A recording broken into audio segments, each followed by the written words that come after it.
Welcome to Who's Ready for Anything, a new series where we talk with pioneers, builders, and innovators who are shaping our world with AI. Hi, I'm Jean English, CMO at CoreWeave, and today I'm joined by Matt Watts, an author, technologist, and one of the clearest voices I know on how AI is reshaping infrastructure from the ground up. Matt describes this moment of the fourth wave of technology, where AI, data, and infrastructure stop being background utilities and start becoming true strategic drivers. Today, we're going to unpack why this wave feels so different, what leaders tend to underestimate about it, and what really it takes to go from AI experimentation to real-world impact. Matt, thank you so much for joining me. It's an absolute pleasure. Love having the opportunity to have a natter with you. Oh, thank you. Before we go deep around infrastructure, I'd like to talk about what are you seeing in regards to AI today? What are you actually seeing in terms of companies? What are they doing with AI compared to a year ago?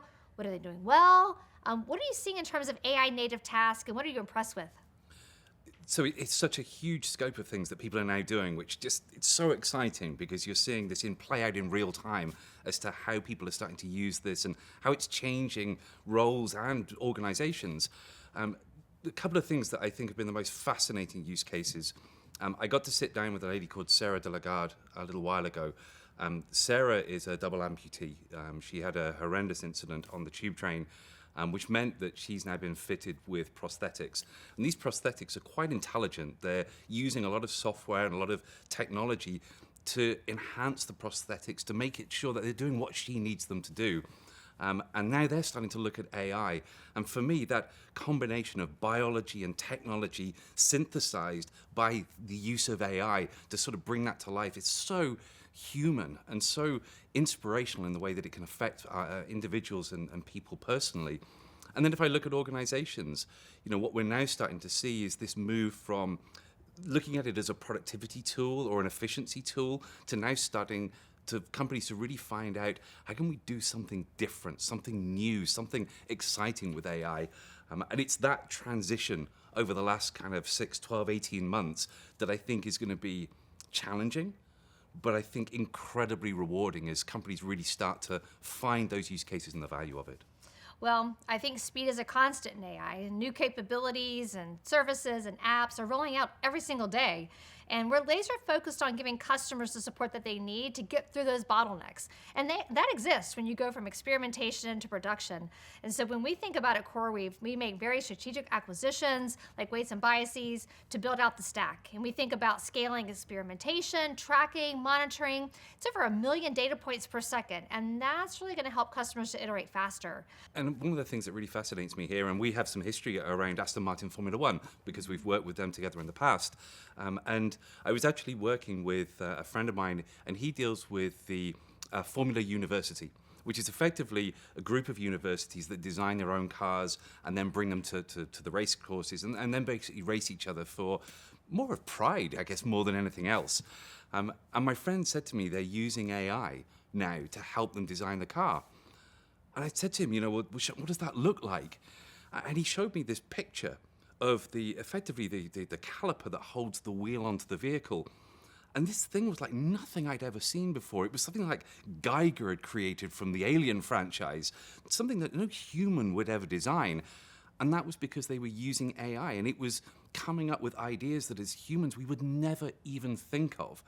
And I love the fact that is now starting to find itself into the world of Formula One, where we're starting to see companies like Aston Martin Formula One working out how do we start to do those same things? How do we start to use AI to actually enable us to do things just fundamentally differently than we would probably consider through the normal sort of human mind, the human process? Well, it's so much around the data and how they use the data differently, and how do they automate that data? How do they think about different types of applications, whether it's looking at trackside analytics or it's thinking about tire representation and what happens on the track, off the track. So I've been finding Formula One fascinating, especially with the Aston Martin team. Yeah, me too.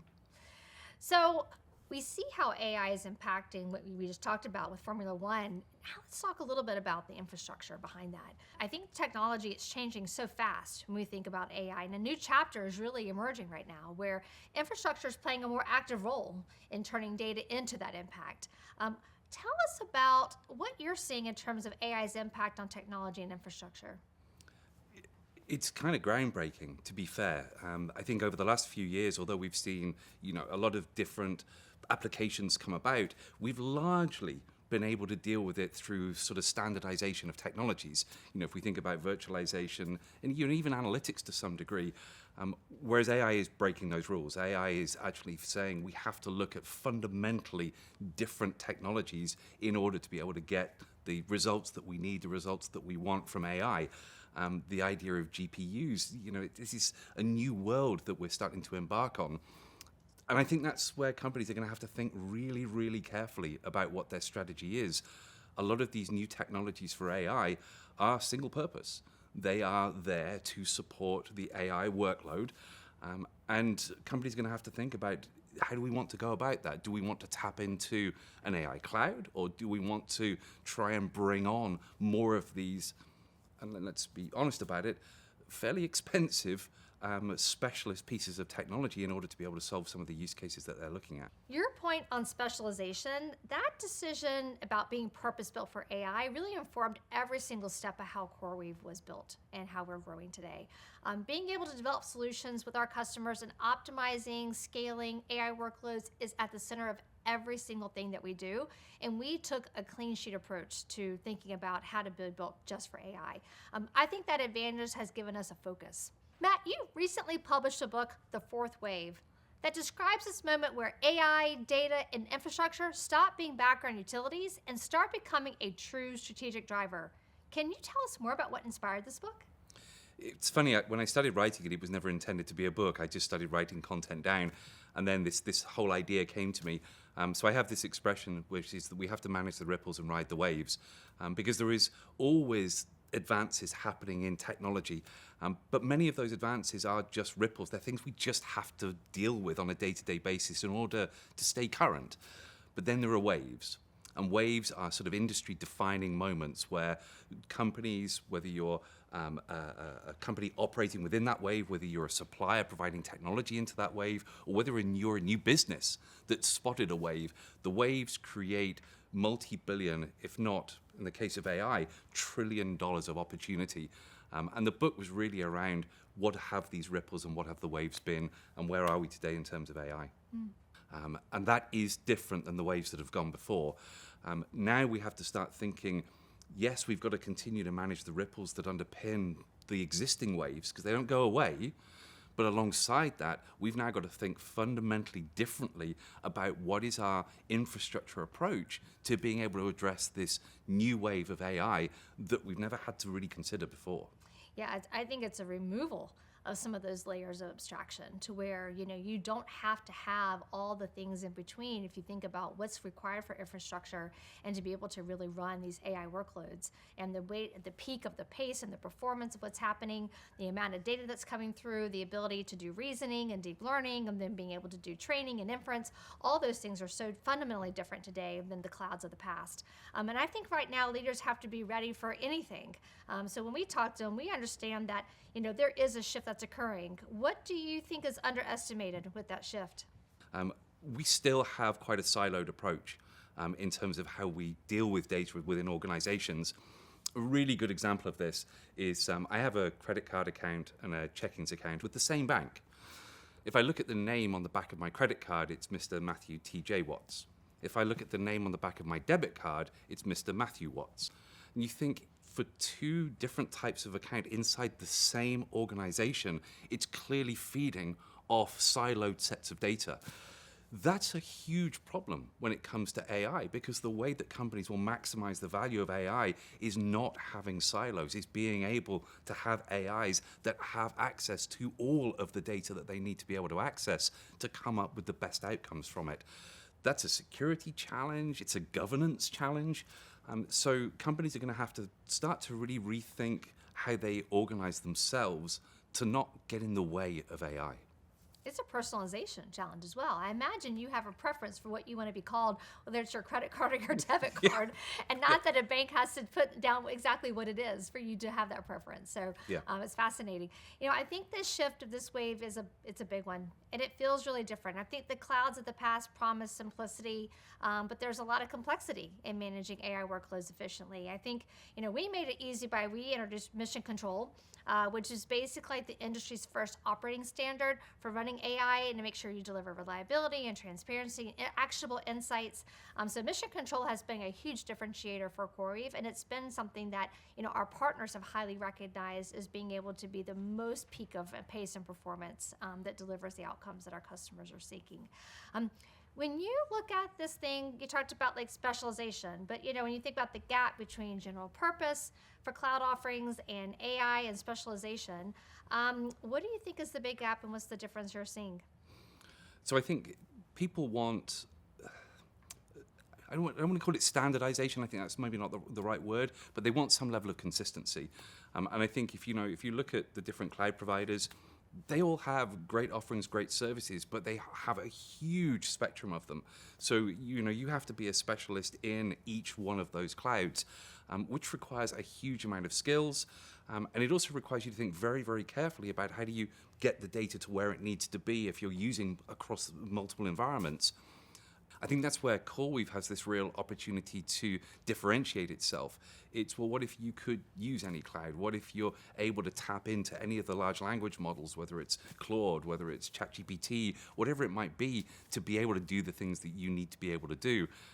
And when you are operating at the levels of performance that we're talking about here, having layers sort of in between the layer where you're sort of building the AIs or interacting with them, and then multiple kind of layers of abstraction down to the hardware, at this level of performance and scale, that makes a difference. That has a big impact. So minimizing that, finding a way of reducing that, it's got to be absolutely key. Yeah, we think about the pioneers who are inventing AI. These are typically the early AI labs and platforms, and they definitely saw the gap in general purpose and specialization as they started to build and scale and train these models. And what worked in the past just absolutely was not going to work. And a lot of times they were working with CoreWeave to distinguish how they were able to get their models to market faster.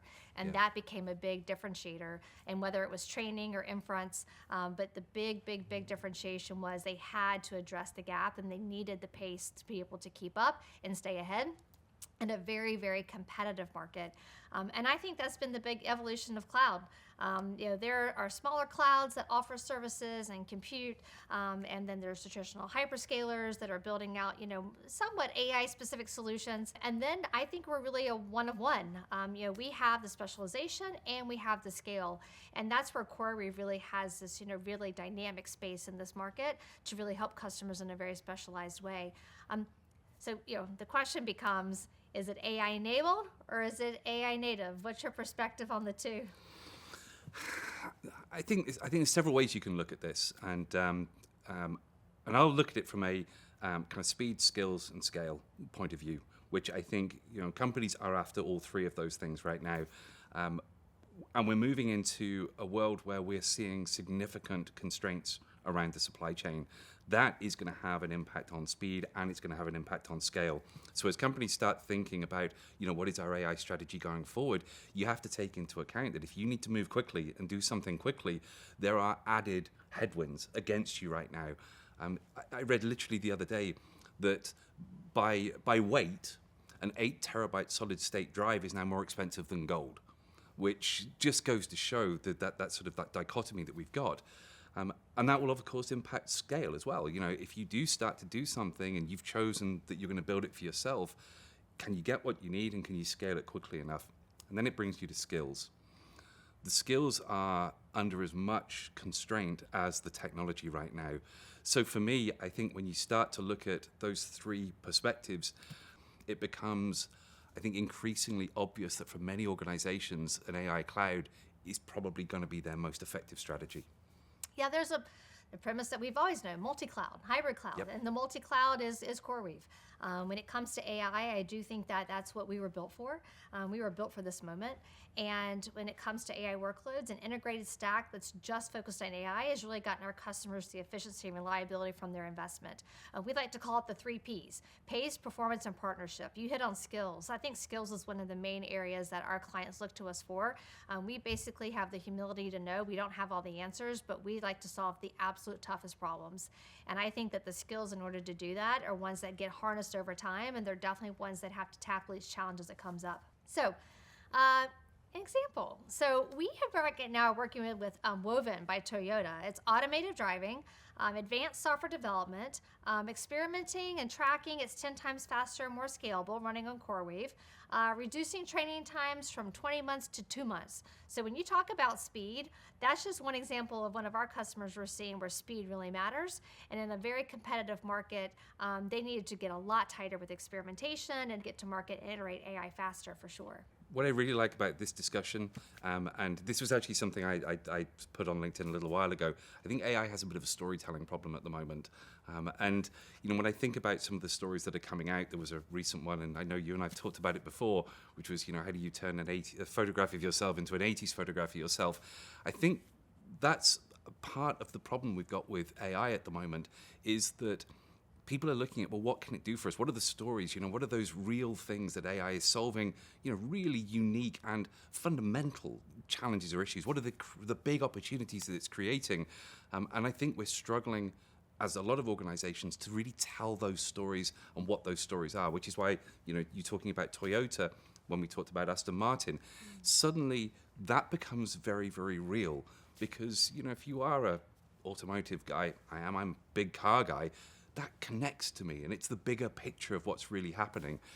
I think that's also the big shift we've seen over the last 6 to 12 months, is companies are starting to realize we need to tell real stories, show people real stories about how this is fundamentally changing industries, changing people's lives, rather than the productivity, or the gimmicky sort of things that we've talked about in the past. So that, again, is something that excites me now, is it's starting to move beyond efficiency, gimmicky things, to being real life transformational technologies and applications for industry and individuals. Yeah, we right now work with a third party, it's SemiAnalysis, and they conduct a very deep AI technical training exercise where they go through and they evaluate all the different clouds. Now we see even more so that when you have to go into a technical, battle on AI, infrastructure becomes a big choice now. And you have to really think about, yeah, sure, it's compute, and it's the full stack, and it's the software, and you think about iteration and development tools, and how you then work through even operational tools. But if infrastructure is going to shape the value that an organization can really deliver, I do think at this moment it is actually starting to capture more of the hearts and minds of what customers are selecting in terms of their partner. How much do you think that choice has to shape an organization today? One of the things that really came to me was in the EU particularly, we're starting to really see the rise of sovereign cloud. And nation states wanting to have their independence in terms of the way that they operate their cloud environments. And you can see that that's proving challenging for some companies to actually be able to offer those sort of sovereign cloud environments. But it's not just a challenge as to whether you can offer them. You've got a second challenge, which is how frequently can you keep them up to date? If you're operating sovereign clouds in different regions, and you then introduce an update into the US region, how long does it take that update to then be embedded into the sovereign clouds as well? So there's all these different dimensions that companies are going to have to think about when they decide, who are we going to work with to do certain things. And in the EU in particular, I think that idea of sovereign cloud, of speed, because it still comes back to that. If we're going to go with a sovereign cloud, are we going to get the capabilities, the features, the upgrades, the performance that we need as we need them, and not be sort of left behind? So that's kind of an angle that I really think about, because, of course, my background is very much, an EU background.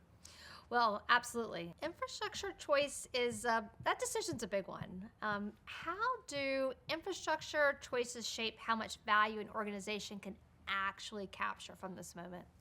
We're in a really interesting time at the moment, because we're seeing a supply chain constraint that certainly I haven't witnessed in my last 5 or 10 years. At the moment, if you decide that you're going to build this for yourself and that's the plan you decide to adopt, what happens if you can't get the technology you need for 6 months, 12 months, 18 months? Where does that put you if you're up against a competitor who's decided to use an AI cloud and has now been developing whilst you've been waiting for the technology to come along over that period? So I think that's a really interesting aspect of this, is when we think about infrastructure, we've got to think about speed and access to it, and that will form a key part of our strategy, is where do we go to be able to obtain those capabilities? Yeah, so many of our customers right now see being first as a huge competitive advantage. That could mean having access to the latest GPUs. It could be the first to run on a cluster, running both performance and reliability. And all of that is like bringing AI to life. And right now, that advantage is something that we see every single company trying to really drive it. And they look to us to help them to move it forward. It means, though, that when we hand a cluster over to a client, they can start working sooner rather than spending a week or two just getting things to run and just to work. And that is an advantage that we see being first every single time. And we focus on being first to market, especially when we work with partners like NVIDIA to bring AI to life. It does mean having access, though. And what we see a lot of clients who need direct to expert access. When they have a question, we want to make sure their infrastructure is back up and running. Mission Control helps us identify those problems immediately, and it shaves off time between prototyping to production environments. Cohere actually chose CoreWeave to run this agentic enterprise platform. Cohere now trains its largest models up to 3 times faster. It speeds up experimentation and bringing new AI capabilities to customers sooner. There's so many layers to thinking about, whether it's access to power, access to GPUs, ensuring that you've got full visibility and observability across the stack. How do you use it for training and getting models to market faster? How do you think about inference and the types of applications that are using AI and what benefit and value that's driving for companies as well as their clients? On demand and scaling, how do companies stay ahead? Or are they just trying to catch up? Any company that's really looking at how they deal with what's happening at the moment in the industry and the market has to be thinking about technology, skills, and speed. And any strategy they build has to address all 3 of those things, in a holistic and powerful way. Technology is a challenge right now. That technology is going to a small number of very large companies. Trying to get access to that technology in a short period of time is going to be a challenge. That's the first thing you have to consider when you're working out what your AI strategy is going to be. Then you have to look at skills. We are in a market where we have a limited skill set or a limited pool of skills available. The analysts are suggesting that limitation could cost the global economy $7 trillion. So that has to be a part of your strategy. And then, of course, you have to be thinking of how do we scale this for the future? How do we find a way of making sure that we can not just build for today, but as these projects, as these things become successful and we need to scale them up, how do we do that as an effective part of our strategy? I think if companies can get that right and not think so much about the technology, and I'm a technologist, I love thinking about the technology and focusing on that. But in this environment, we've got to think about strategy. And one part of that strategy is technology. But we have to get the others right as well. Otherwise, we're not going to be first. We're not going to be able to even keep up. So if you're not first, then at least you've got to be able to keep up. The demand is really exceptional. We see it time and time again from our clients. It's not just the availability, though, of compute, but it's actually the ability to manage operational complexity. And that's across to the systems that make large-scale compute reliable, repeatable, and usable in production. And that's one of the issues we're trying to solve for. We actually just launched CoreWeave Arena. It's a full-scale environment where teams can come in and try real workloads on CoreWeave in an environment that closely reflects how they'll actually be run in production. It helps them to see what really matters once they're live, how the workloads perform, how the system scales, and what are the costs over time. And our experts stayed with them throughout the entire process to explain the results. They can make fast tweaks and keep everyone focused on the key decisions. We know that training an AI model requires a lot of data, but AI also generates a lot of data during inference. And we're hearing from customers just how important their data is.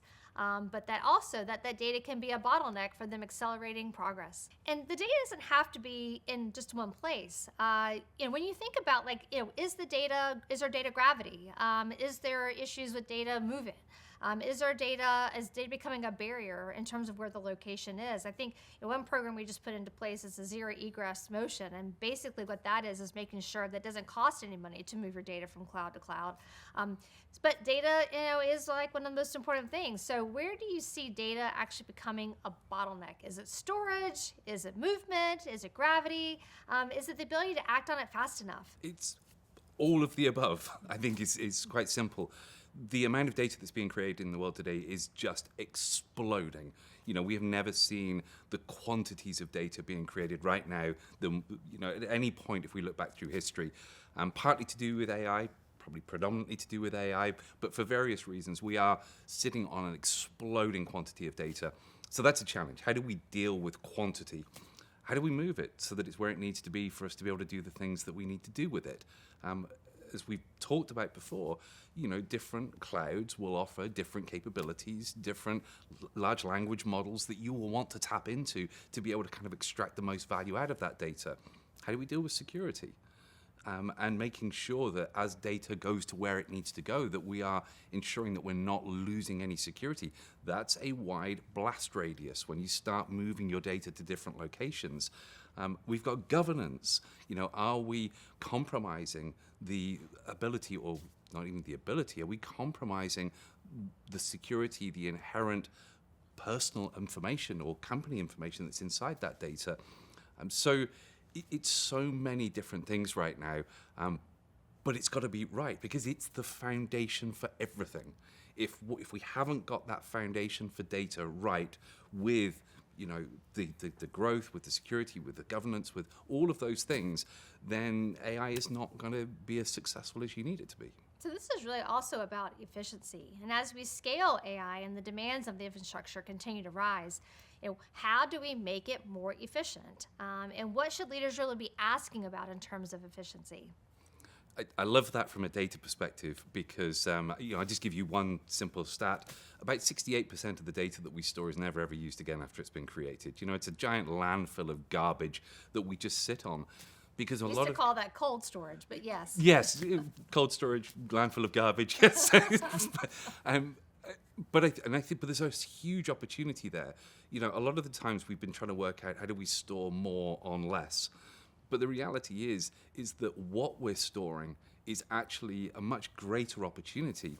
And I love the fact that there has to be use cases with AI to work out what is that data that we're storing that really doesn't have value. How do we talk to that data such that we can extract all of the value from it and know that whatever's left doesn't really have value for us, and let's do something differently with it. The opportunity for efficiency to deal with that 68%, I think, is far more than compression, deduplication, those sort of technologies that we talk about trying to store more on less. So efficiency is going to have to happen. If we continue to see the data growth that we are seeing at the moment, we're going to have to work out better how do we cope with the waste, the stuff that really has no inherent value. That efficiency also is sustainability. And as we think about efficiency with production, as we think about efficiency with performance, all of that starts to get down to even efficiencies of data centers themselves. The most efficient storage is the storage you don't use.